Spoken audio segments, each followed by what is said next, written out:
When everything has been deleted, what remains is fragments of silicon.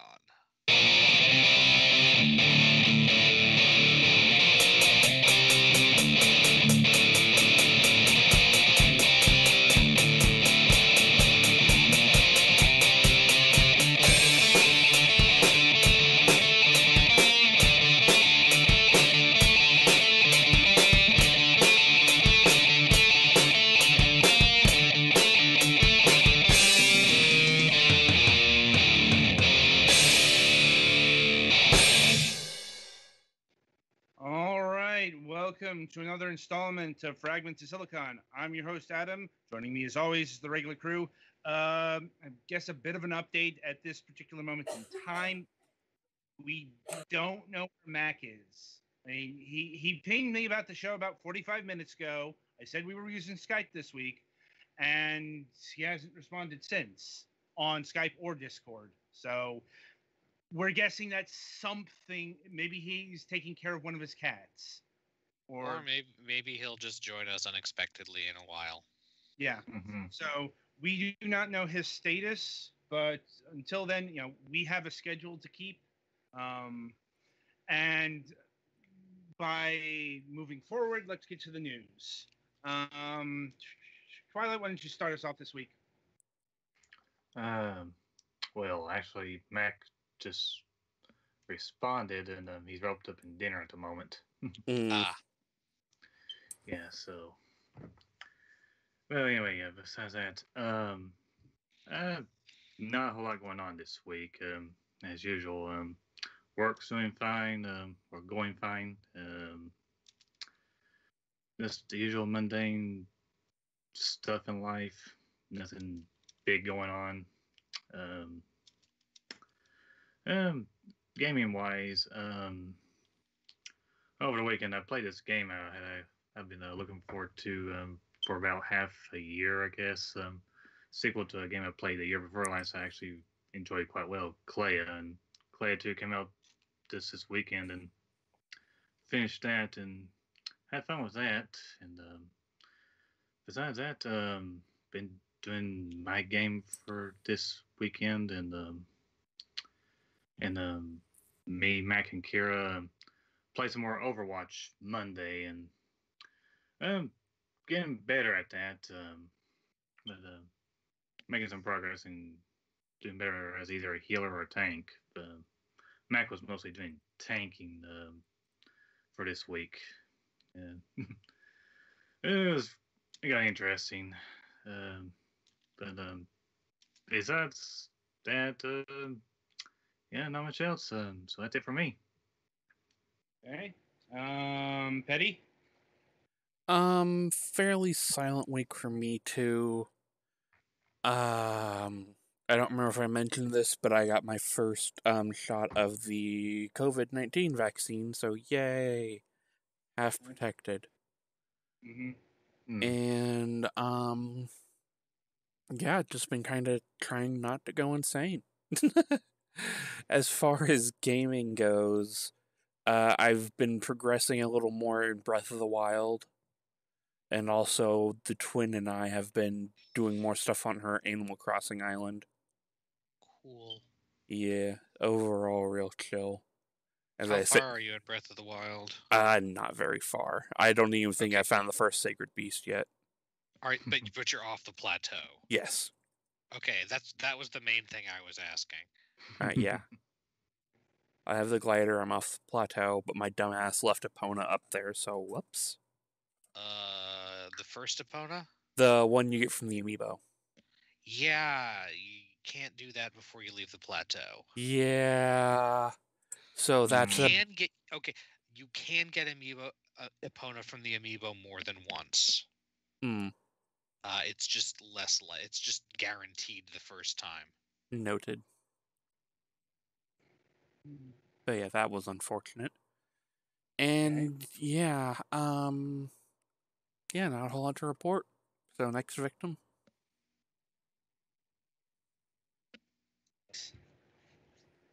I assume you said Gollux. Well, I got another bill from the doctor for an appointment that was just a regular ass appointment, which is getting kind of frustrating, and I need to try to figure. I guess it's probably because they're not regular checkups because we barely started seeing each other. But Are they out of network? no, That's good. Mm-hmm. I mean, I think for this kind of appointment, the charge for an out-of-network thing, I have a PPO, not an HMO, so it's not too much worse, but it's just extremely annoying.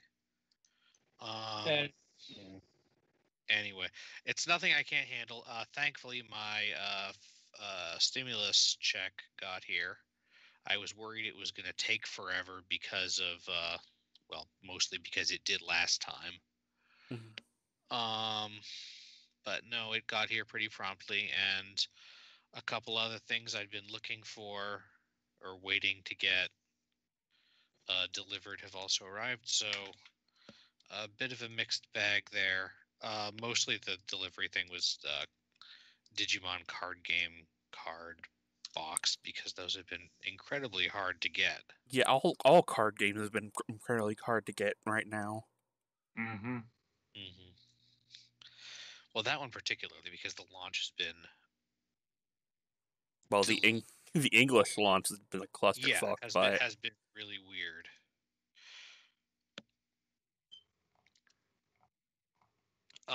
Anyway, but I got it. I was worried because the tracking number had been mislabeled as a USPS tracking number, where it was a UPS one. But anyway, nothing particularly interesting in gaming, I don't think. Okay. Guess it's my go then. Let's see.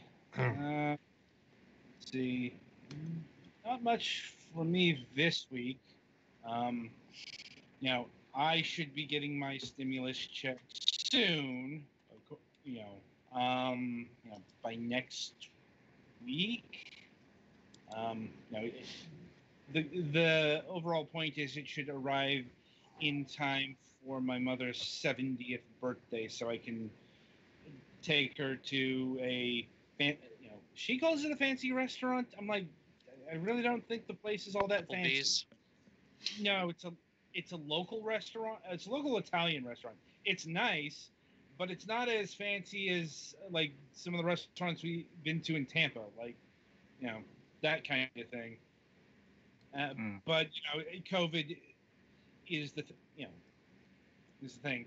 I suppose, speaking of which, going to start looking into seeing if I can get the vaccine tomorrow, because tomorrow is like when our no account governor announced all adults could get their shots. And I'm putting the emphasis on the word could. Yeah, it's going to be fun. And my mother's been waiting on this because she wants to get it when I get it, for whatever reason. And I've told her this on more than one occasion. It's like, you may get the shot sooner than I do because you're actually on the priority list. I am not. So, and not sure if it's going to be the 2-shot or the 1-shot kind of deal, but hopefully it's the 1-shot, because I don't really want to do the 2-shot. But we'll see what's available on that front. And I suppose in gaming news, let's see. Played E6 this week, which is definitely the least of those that era of East games, like East Origins and East The Oathenfall of Ghana, are better. And I stopped when I encountered one of the worst boss fights I've encountered in a while. Anyway, so that's about does it for my news. And now we know for whom the bell tolls. Oh, hey. Oh. He's not dead. Hey. Oh, good. Skype actually works. Who knew? Yeah. We were concerned about that, but Yeah. I guess you're just in time to give your news. Indeed. I waited till the end, but as they say, we save the best for last, right? Yeah. Although I don't know who says that. Probably some loser.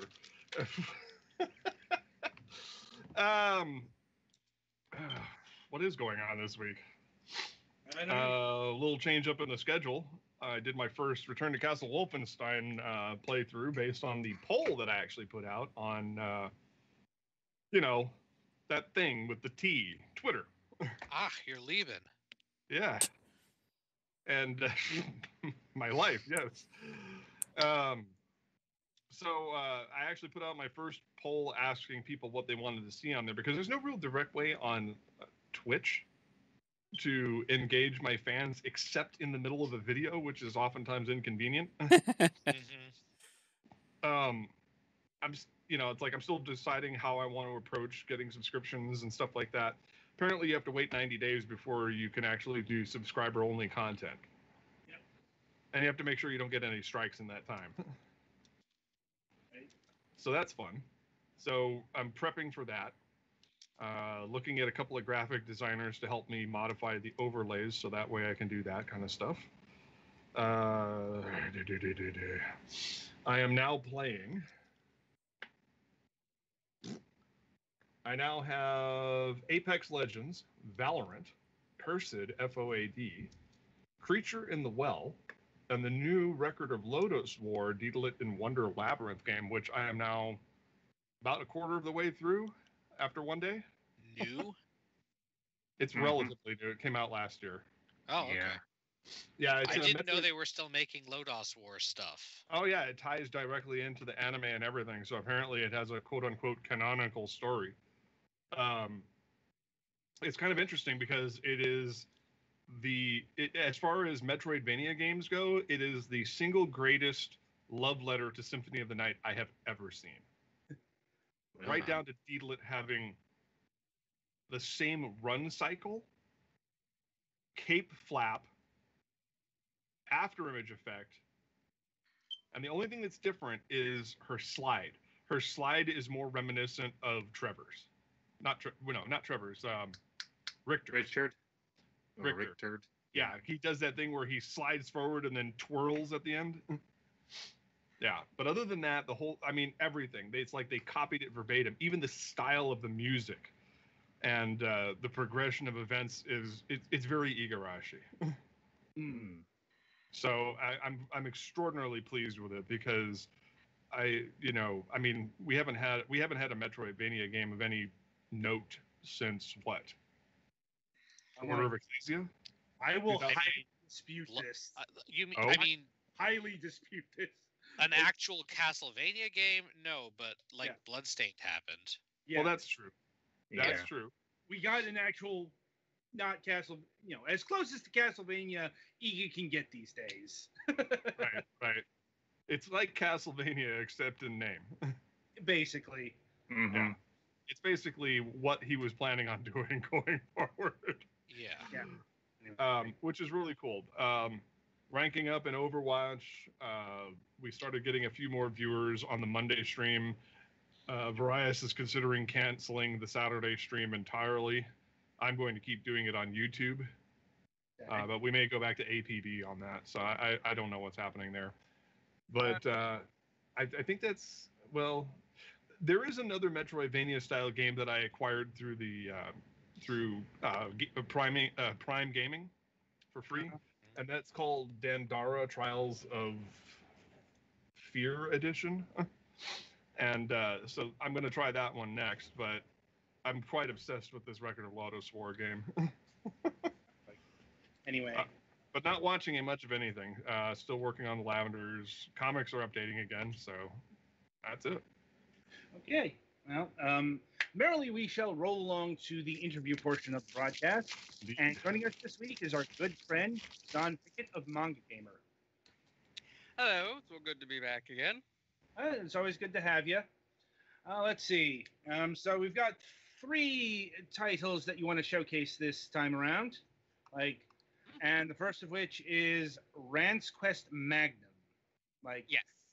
I think we talked about this one last time, or was it another Rance quest? There's a lot of these. We might have discussed it last time because it might have been upcoming last time I was on the show because we were Rance Quest Magnum. We did release February 25th, and this is officially the 9th installment in the the 8th installment in the Rance series. Uh-huh. And this time around, Rance heads to Japan. That was Sengoku Rance number 7. So this takes place immediately after that. So he's back from Japan? Yeah. So Rance Quest Magnum picks up, after the events of Sengoku Rance in Japan, where Rance returns and his slave girl still has been cursed and frozen in eternal ice. And so Rance is Rance for a while, and then he also gets cursed himself so that he can only have sex with women of a certain degree of power, and if he doesn't have sex with them so often, then he will forever lose all interest in women. So this sort of establishes kind of the basic game loop in Ron's Quest Magnum, which is where Rance and several of the heroines and party members take on quests to go into dungeons so that he can kind of power up the women so he can satisfy himself. Like, that's a unique Do we call this enlightened self-interest? It's eventually along the way he hopes to get rid of the curse on Syl, but this is Rance. Let's be honest about what he really wants here. I was desperately trying to refrain from saying "power up the women," but I couldn't help it. I think it's appropriate here. Yeah. Like, that was such a great setup. Yeah, Yep. and it's a fun mechanic too because it's when you have sex with the women, it resets their level, but not their stats. So it's also another game mechanic to make the characters even more powerful the more you go through. Indeed.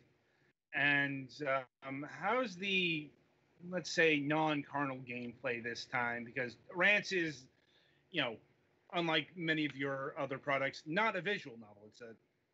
Yeah, it's more of an RPG really at heart. Again, so you have your main base that you go out of, and that's where you can choose which quests to take. And this is very much kind of the world where it'll give you a lot of quests to choose from, including ones that you can't complete yet. So you have to kind of pick and choose the quests that you think you can accomplish. One of the sort of battle mechanics when you delve into the various 3D dungeons is that each of the characters have certain skills and certain abilities, basically commands in combat, and they can only use those commands a set number of times per excursion into the dungeon. So like Rance's ultimate attack, you might be able to use, I think it's only once or twice per dungeon excursion. Mm-hmm. And then like, your weaker, more standard attacks, you might have, several dozen uses of them. So you have to kind of balance. It's a bit of resource management in that sense as well. Sounds like it. And what's new? What's different with this particular installment of the Rant series? So again, there's the leveling system where the stats continue to climb, even though you're resetting the levels on the characters is a new addition to this one that we didn't see in 6, and obviously 7 was kind of a very different one since that was more of a strategy game. Mm-hmm. And this is going a bit more back to the typical dungeon crawler RPG, because like you said, you take the quests, each quest takes you to a different 3D dungeon, and there you set out to complete whatever the mission is. Mm-hmm. And you fight random monsters as you go through the dungeons. You have your party that you have to manage, your skill limits you have to manage. obviously items and equipment. There's an abundance of. Okay. And I suppose my next question is this the latest in the Rant series, or are there still more of these waiting in the wings? So the Rant series has been officially concluded in Japan with the release of Rants 10.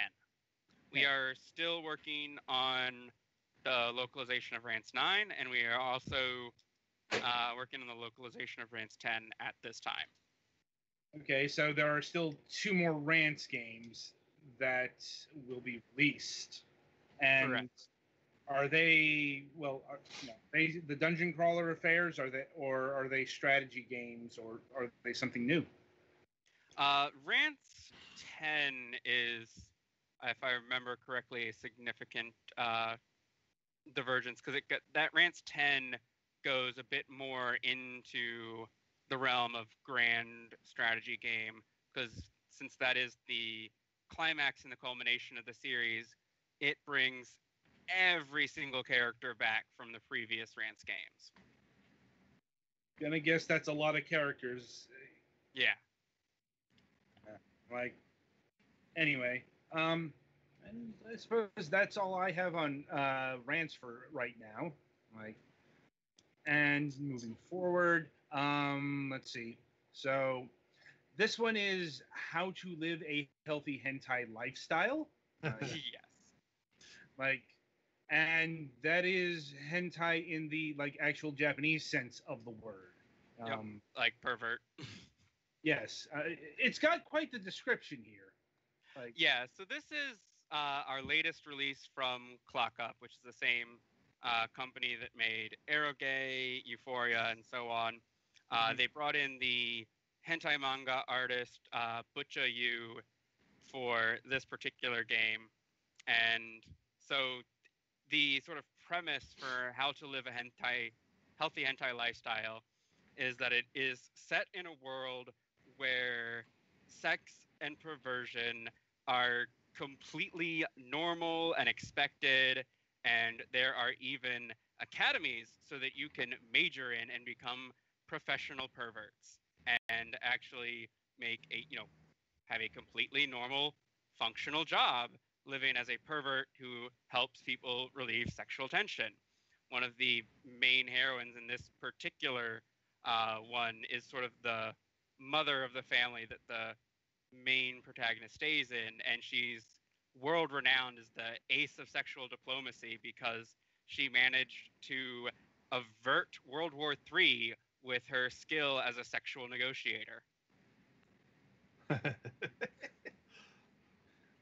I mean, that's an impressive resume. Yes, Chika Meizono, who's the chief officer of the Office of Sexual Affairs. Sounds like the localizers had fun with this one. Oh my god, yeah, this game is full of so many puns, as you can probably tell by the fact that, the main character attends Penile University, and they live in Vaginville. Lord. Her favorite word is legs. Help her spread the word. This is how it usually goes. I suppose how to phrase this question.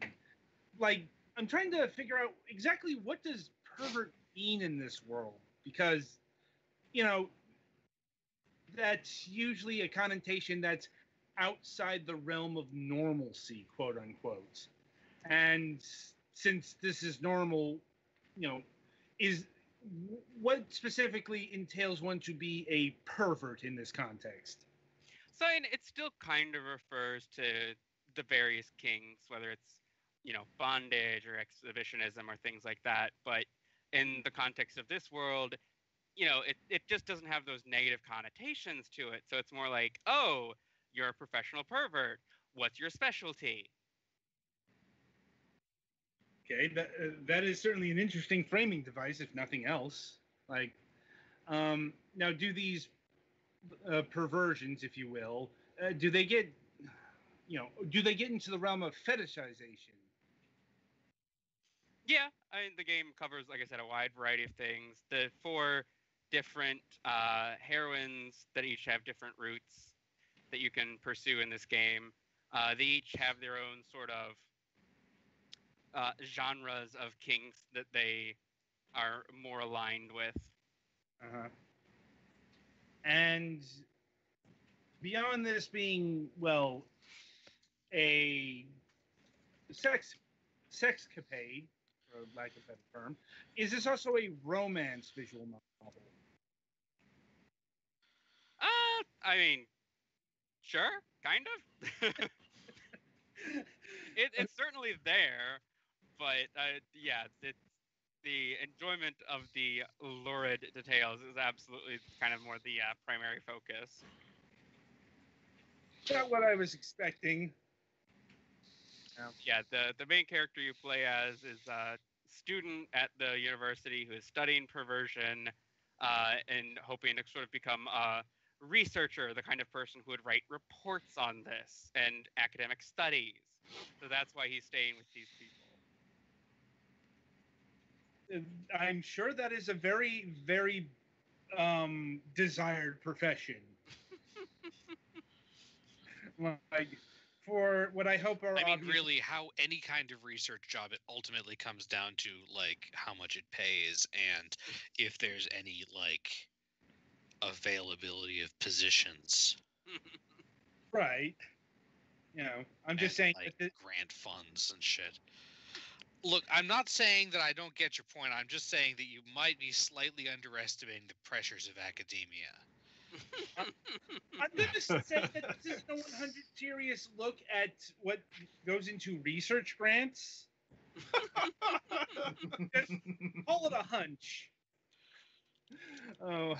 Talk about getting fucked by your student loans. Yes.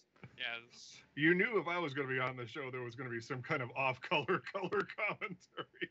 Is it all that off-color when we're talking about, wanking material? Off-color doesn't mean irrelevant. Right. What is off-color? We're just having fun here, folks. We're just Yeah, having fun. that's the whole point. Yeah. Off-color means not suitable for all audiences. Mm. Yeah, like usually when we have MangaGamer here, it should be understood that it's not suitable for all ages. Yup. This is not an all-ages podcast. Implying we ever have been? Well, we are professionally unprofessional. No, it's just the only thing that stops us from showing the harder stuff is Twitch regulations. Oh. And I have a proposal at the end here for getting around that. That'd be interesting. That would make things easier with MangaGamer. Yeah, I have a proposal for John, but we'll wait till the end of the interview. Yeah. As we do have to move forward. Yep. The final one you wanted to highlight this time around is okay. I'm not sure exactly how this is pronounced, so I'm going to give it my best go. Musicius. Oh, it is based on the Latin term, so I believe it is musicus. Musicus. Because it is the Latin for, I want to say musicians. Okay. I wasn't sure. It is an actual Latin term. Okay. I wasn't sure if it was that or if it was being a pun off of delicious. I mean, with these things, you can never be too sure. No. Okay, but anyway, so Musicus comes to us from Overdrive. Yeah, so Musicus is actually sort of Overdrive's grand finale. This is the game that they decided would be the last title they ever made and released. Right. So it was originally kickstarted in Japan. They even brought back the original writer from Kira, who is renowned for writing very good character stories and dramas. And this is described as a kind of rock opera. visual novel? That's my first time hearing that, but it fits.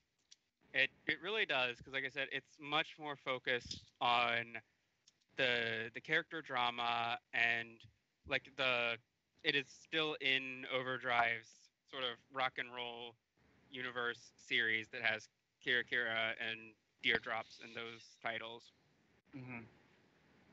So yeah, in this particular title with Musicus, one of the themes is is really deciding what you want to do with your life. It follows the main protagonist, Kay, who comes from a family where his grandfather was a doctor and his dad was a doctor, and ever since he was young, he's been constantly expected and pressured to become a doctor as well, even when he ends up dropping out of due to certain circumstances after being on the fast track university. His parents kind of pressure him to continue going to night school so that he can continue his work to become a doctor like his father and live up to the family expectations and follow the nice guide rails that they've set for him.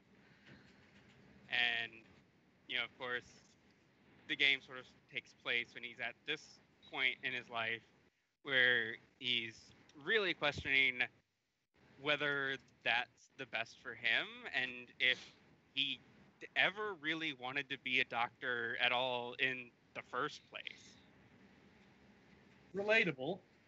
And so this is the point in his life where, as with many of the games in the rock and roll universe, where he encounters rock and roll and the culture and the bands and what it basically like what it means to live for a passion. And he finds himself sort of very absorbed and caught up in this in rock and roll, and decides to join a band, play in the band, learn the instrument to become a rock and roll artist. And so while like the original Kira Kira, the why they get into rock and roll has a little bit to do more with like saving their club and Nobody told me that becoming a star would take all this work. Yeah, and in Deardrops you have sort of the main character in Deardrops is this guy who used to be a German operatic violinist who turns to rock and roll. And so that one, Deardrops, was more about becoming a professional in the music industry. But in Musicus, it follows a similar vein, but it takes kind of a turn here where it starts to focus more on, okay, now that you've like made this life decision to follow a passion career, how do you go about it? Do you what is your approach? How are you going to make this work? Are you going to keep up with the trends, figure out what's popular, do those kind of take that kind of approach to music where you're making something that's more commercial? Are you going to take the approach that's some would consider more pure, where you just make music that speaks to you and is the music you want to make, and hope that it catches on well enough to make something of yourself? Or is there some other path? Well, I suppose the question along those lines is: are those actual paths in the visual novel, or are those just thematic elements?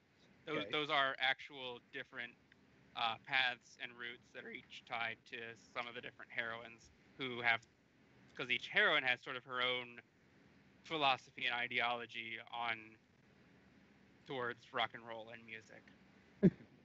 And who are the heroines? We have the Mikazuki Hanai, who's from Hokkaido. If I remember correctly, I think she's actually albino. And she is the vocalist in the band. We also have Meguru Kosaka, who is the bassist and absolutely loves music and loves being in a band and plays her bass whenever she has a chance and doesn't really care about much else. We have also have Yako Ozaki, who's actually one of Kei's classmates and has gone to school with him since sort of middle school and is working part-time to support herself and her mother. And she's kind of a very hard-working girl next door.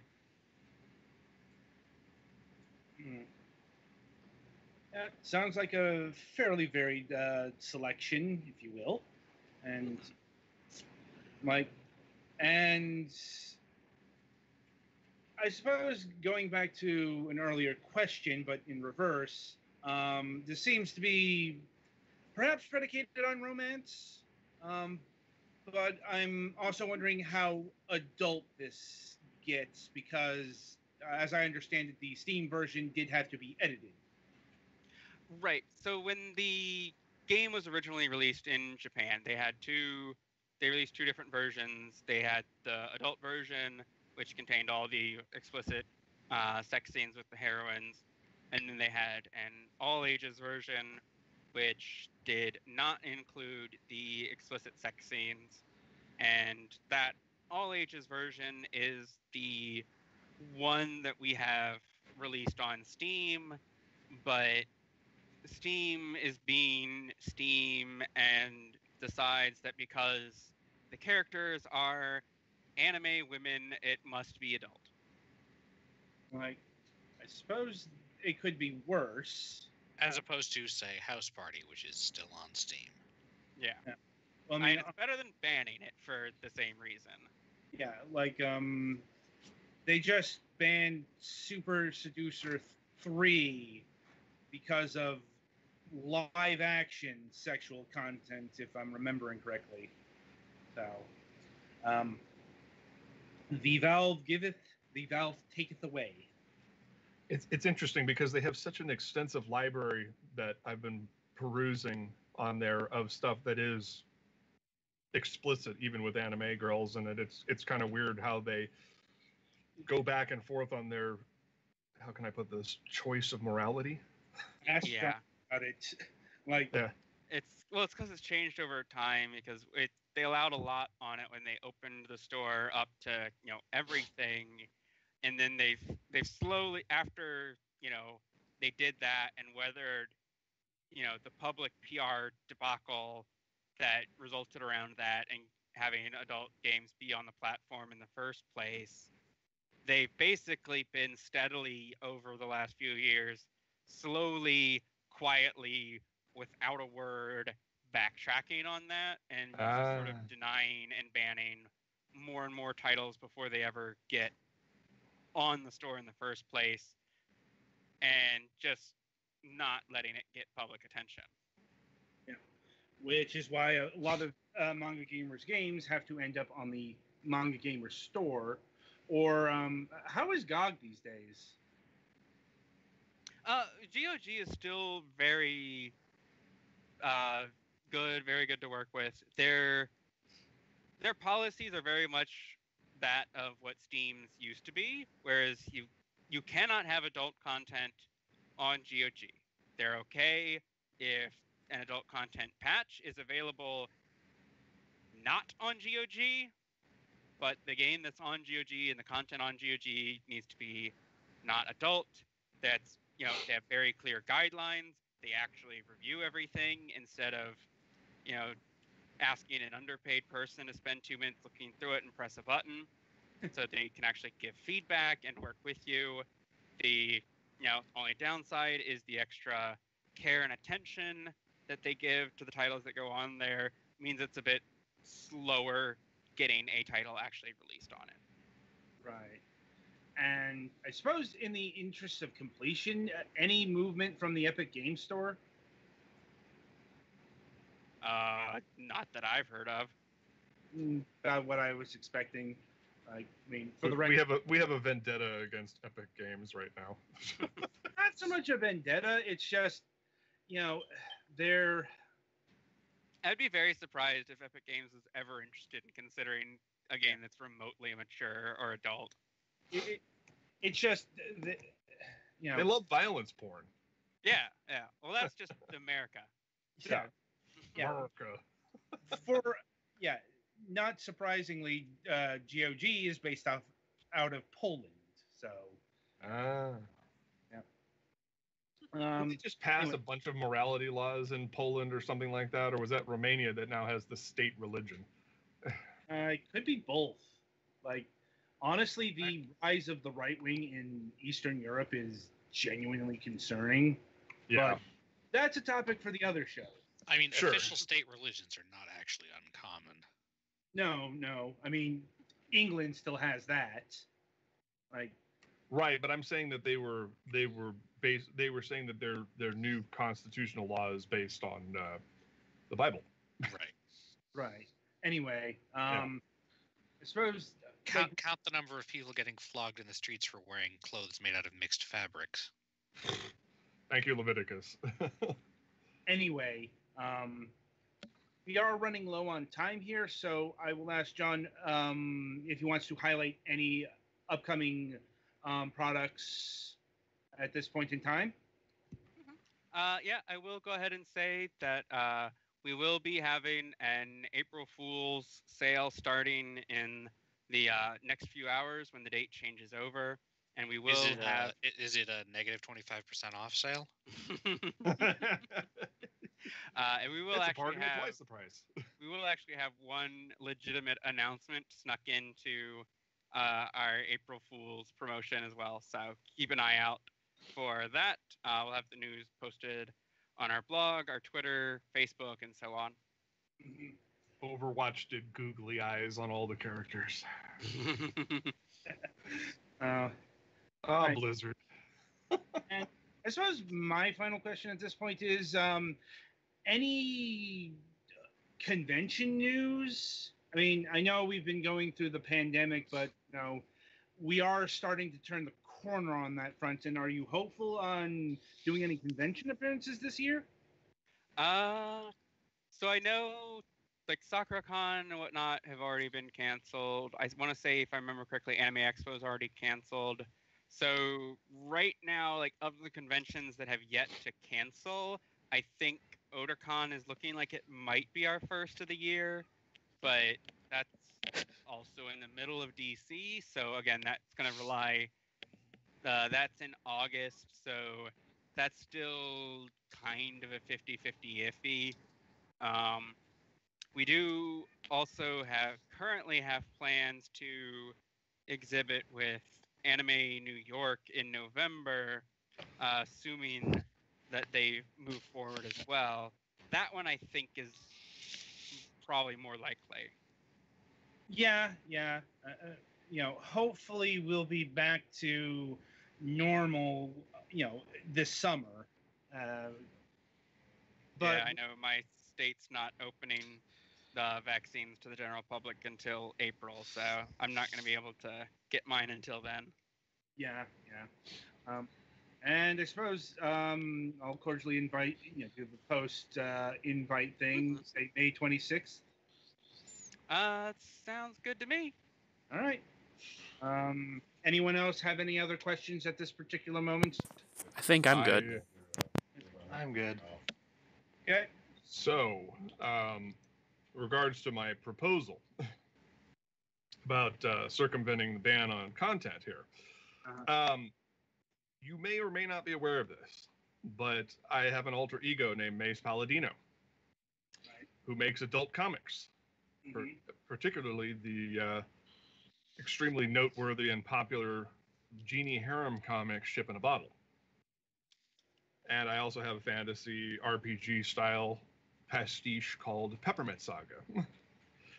And one of the things I've been contemplating, since I am now affiliate here on Twitch myself and a partner on YouTube, is that I was going to open up an adults-only venue using Plex Storm.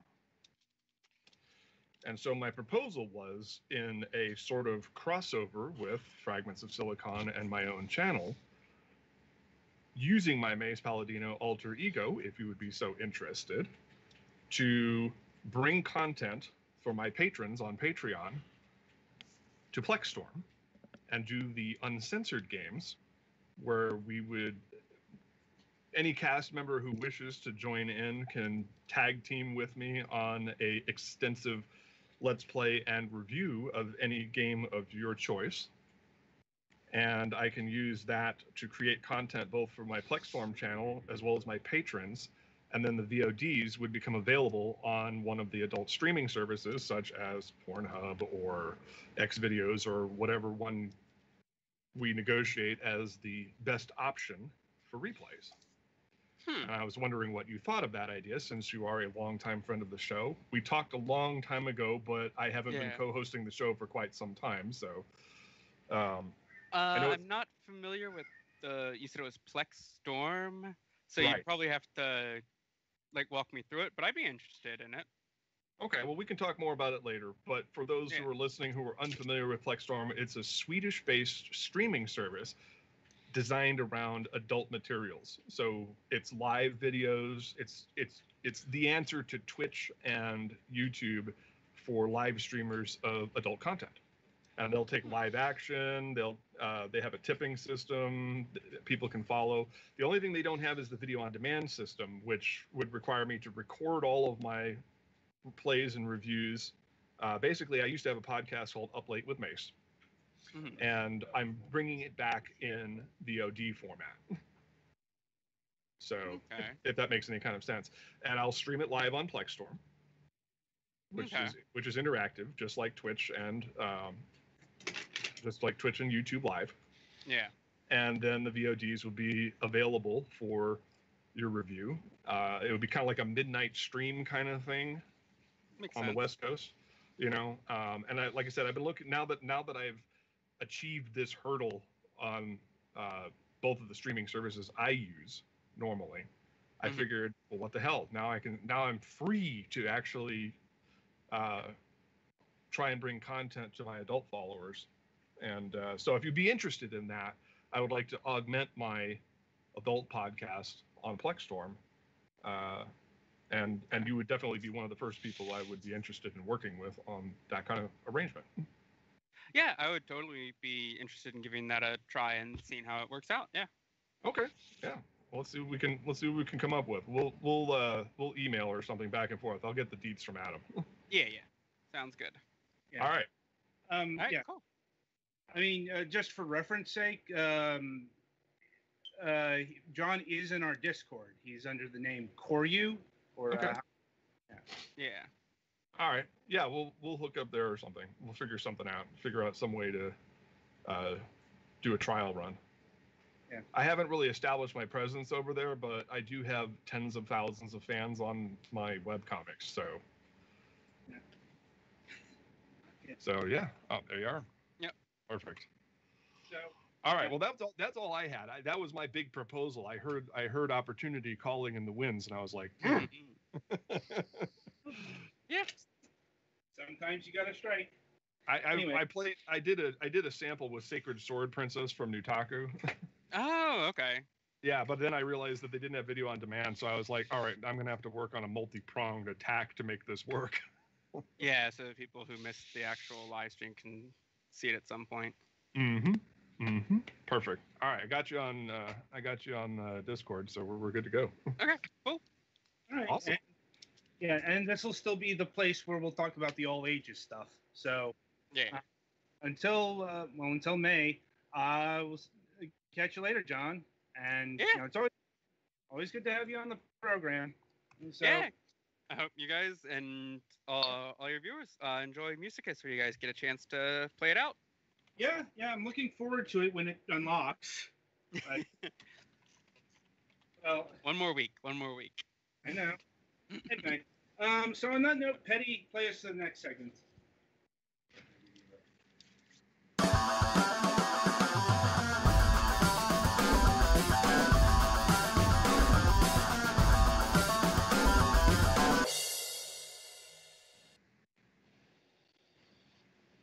welcome to the topic of discussion.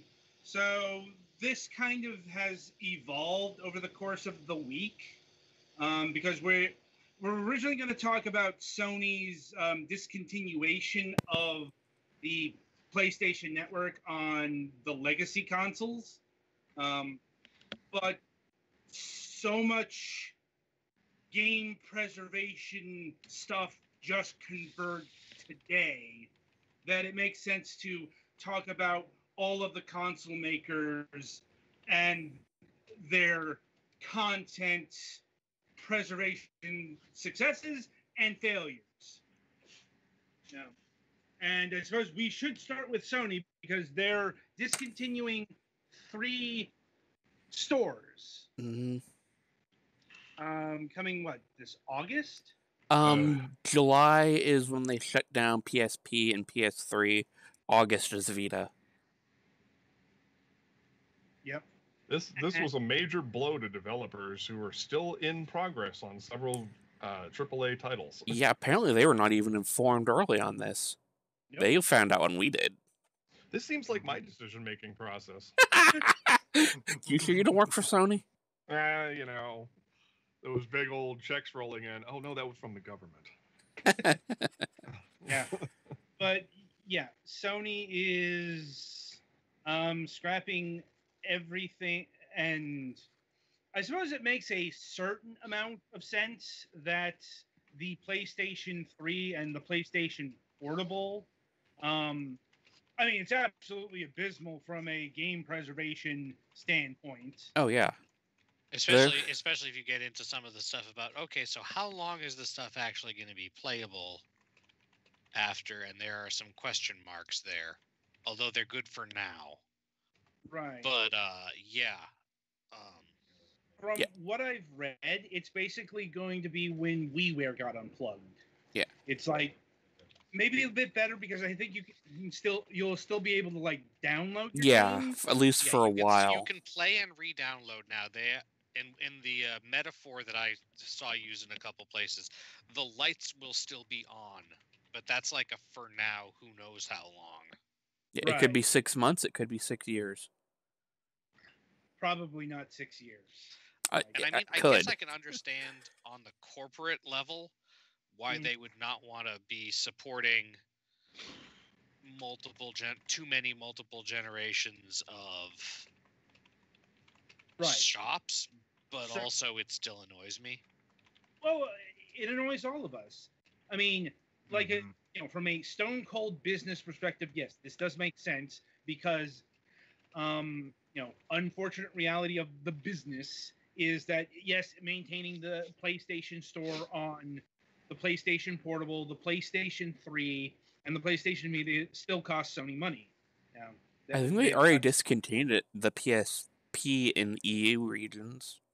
Yeah, that's actually been not a thing for a while, but this is the axing of these PlayStation networks, PlayStation stores, PlayStation video content, all of that across every region.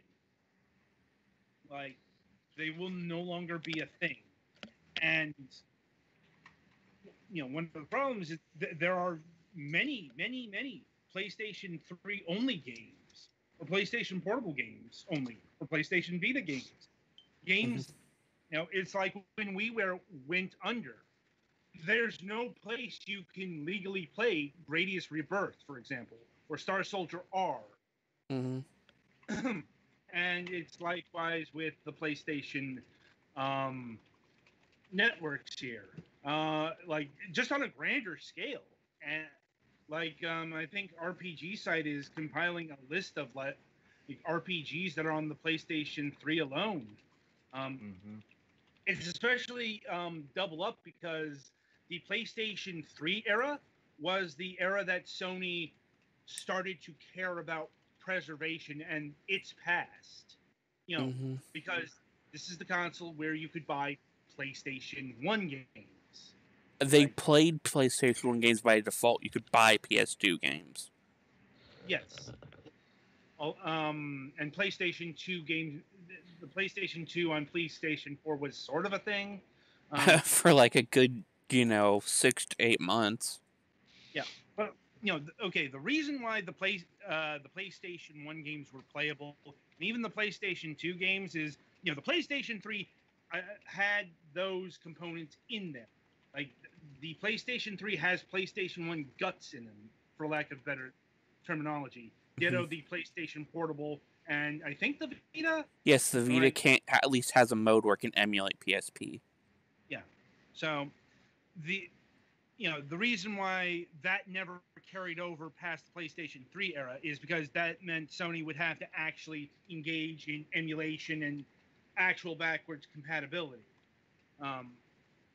And this fate is going to befall the Wii U stuff when that goes down. Yeah, fuck. I need to get a hard drive from the Wii U. Damn it. This is notably particularly bad for the Vita because the Vita wasn't particularly big on having any other way to get stuff on it besides that. Like, you can, but... Oh, yeah. They stopped making cartridges years ago. Mm-hmm. But yeah, it's just a terrible, terrible situation, especially because, as it turns out, as mentioned here, the Vita wasn't quite dead. Mm-hmm. There were developers actively working on this, and so this announcement has caused them. Okay, there are really only two choices. They either rush this shit to the finish line before the cutoff date, or they scrap the project entirely. And I'm going to bet 9 times out of 10 it's going to be scrapping the project. Yeah, there have been several games that have already been scrapped, which is unfortunate. Because that just makes the most business sense. Not just, this game is going to be obviously rushed, maybe buggy, all that kind of thing, but it's also, how big of a window of sale of availability do you really have here? Mm-hmm. Like a couple of months tops. I'm like, and shifting over to Nintendo, we can't forget them because while they're not discontinuing any services right now, it is at time of recording 10:35 on the East Coast on March 31st. So that means there is little under 90 minutes as I speak this to pick up several Nintendo games that are slated to go into the fucking Nintendo vault for however long they want it to go. It could be another 5 years till the, 30th anniversaries or whatever. But yeah, or 40th rather. Super Mario 3D World, Super Mario 35. That one's especially egregious because at the very least, Super Mario 3D 3D All Stars that has a physical version that has sold 8 million copies. Yeah, I have one of them. I think most people who want it have bought it, and there are enough physical copies floating around that even in the future, I don't imagine that'll be like impossible to get. The scalpers have been hilarious. Yeah, it's like you're not gonna have a hard time finding Super Mario 3D World. This is never gonna be a $1,000 collectible. It's like unless there's some weird quirk of a specific version. Yeah, unless you can use it to jailbreak your Switch, I think you're gonna be finding it for cheap for a while. Yeah. I'm like, maybe eventually, like in a couple of decades or whatever. But once again, it sold 8 million copies. Mm-hmm. Like, it's not exactly rare. Yeah. I'm like, but anyway, other things that are being discontinued, the Super Mario Game & Watch will no longer be sold. And finally, the first Fire Emblem game is being taken down. I was thinking about getting the first Fire Emblem game, but then I remembered that I would never play it and would suck at it. I'm like, well, if you want this, you better fucking pick it up in the next, say, hour. Because it's going after... Yeah, the Game & Watch thing was a gimmick product that, frankly, I don't see how discontinuing that is any different than discontinuing the NES Classic or whatever, which they have already shown they have no problem doing, regardless of whether you think it's a wise idea or not. Yeah, the worst offenders here are Fire Emblem and Super Mario 35. Fire Emblem has no physical version, so it's got no way to be legally acquired after this. That being said, it's been available since December, so I'm pretty sure it's got a pirated version out there. Like, the biggest problem is Super Mario 35, because that required an online connection to play. That it's an online game. We've talked about these, sometimes with Night Dive. It's like these games, when they die, they go. You know, without online infrastructure, Super Mario, like even if you do have access to it, it's going to be useless because it's literally designed to be played with multiple people and all that. Which I guess there's at least no way to have wasted money on that, since it's a free product with no in-game monetization. But that being said, there are probably some intrepid people out there who are planning on saving this game one way or another, and that one way or another is usually piracy of some kind. This is why I'm never going to come out against piracy. Like, so don't pirate games you can already get legally. Right. In terms of preservation. Yes. I should clarify. It's like, because if it's the only, I've said this before as well, if it's between piracy or Oblivion, I'm going to pick piracy. Because, I do not want games to go into the fucking ether. That offends me on several levels. My background is as a historian. So, yeah, seeing history die is not on my to-do list. And though on a flip of a coin, that brings us to Microsoft. Like, this is going to be weird to say, but it needs to be said. Good job, Microsoft. I think I vomited a little hearing that. Understandable, but it's there because, they have been actively engaging in backwards compatibility all the way back to the original Xbox. I'll grant you it's not 100%, and, they didn't get every game out there, but, there are original Xbox games you can play on your Xbox Series X. This is the kind of legacy support that you can get from Microsoft, who's very, very, very well acquainted to legacy support. Yes. And I think they just announced today that they some of their game preservation is going to the cloud. Right? So, the backwards compatibility program is heading to the cloud, starting with a collection of classic Xbox and Xbox 360 games. So, that's additional preservation. How much we can trust the cloud is up for debate. But, I will note that Microsoft isn't moving their backwards compatibility just to the cloud. Yeah. So, it's still there in their ecosystem. Banjo-Kazooie. Yeah.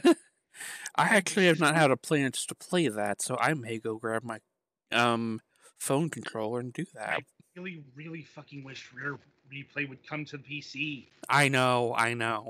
Same here. It's like the one Xbox One thing I'm pissed off is stuck on the Xbox One. Indeed. But, in general, I do have to give the kudos where they belong, and they do belong to Microsoft because they are the only console maker that's, not just giving a shit about their legacy, their preservation, and all that stuff,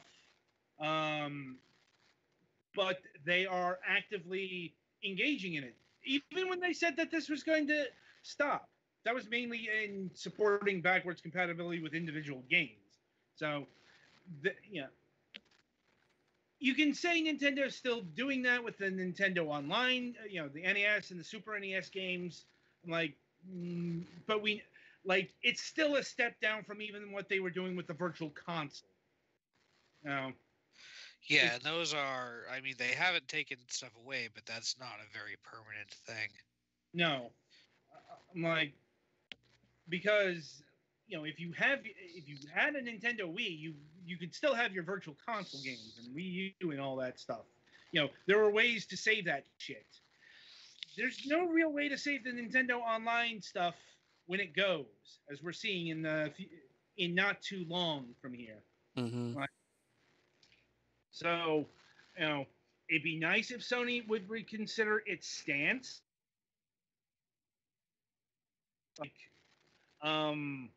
But that's not going to happen.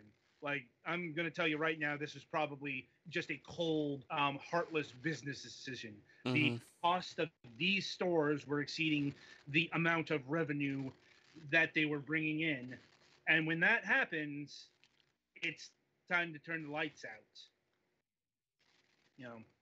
And, as far as the PC goes, people wonder if this is ever going to happen, like if Steam goes down. No, because the PC isn't just fucking Steam. Mm-hmm. It's not the Epic Games Store. It's not any one store. Well, and unlike the PS3, Steam's already stated if they go down, they're going to kill their DRM.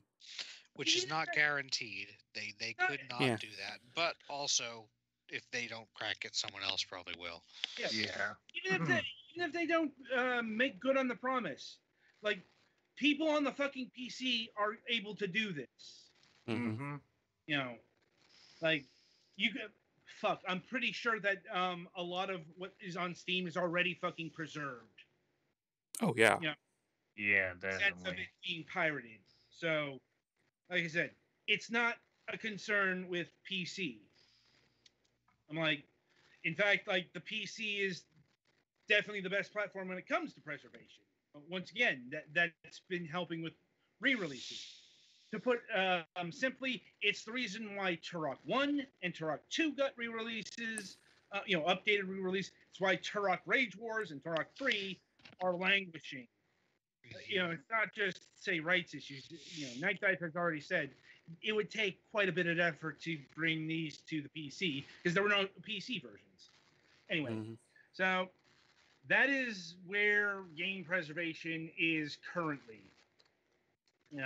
I wish I could say it's a better state of affairs, but it is where it is. But I don't have to be happy about it. None of us are. Yeah. Anyway, that'll about do it for this installment of Fragments of Silicon. Let's see. Coming up on the week ahead. Hang on, I gotta get to the right page. Here we go. On Friday, April 2nd, we'll be welcoming Nathaniel Ayer of Rockwell Studio. Hopefully. I'm going to preface this that he's been concerned about power issues. Apparently, electricity access to is an issue where he lives. But he's promised that he will have his phone charged and all that stuff in preparation. We're going to be talking about Himiko Satori, which is a grand strategy game, but not in the paradox sense of the word.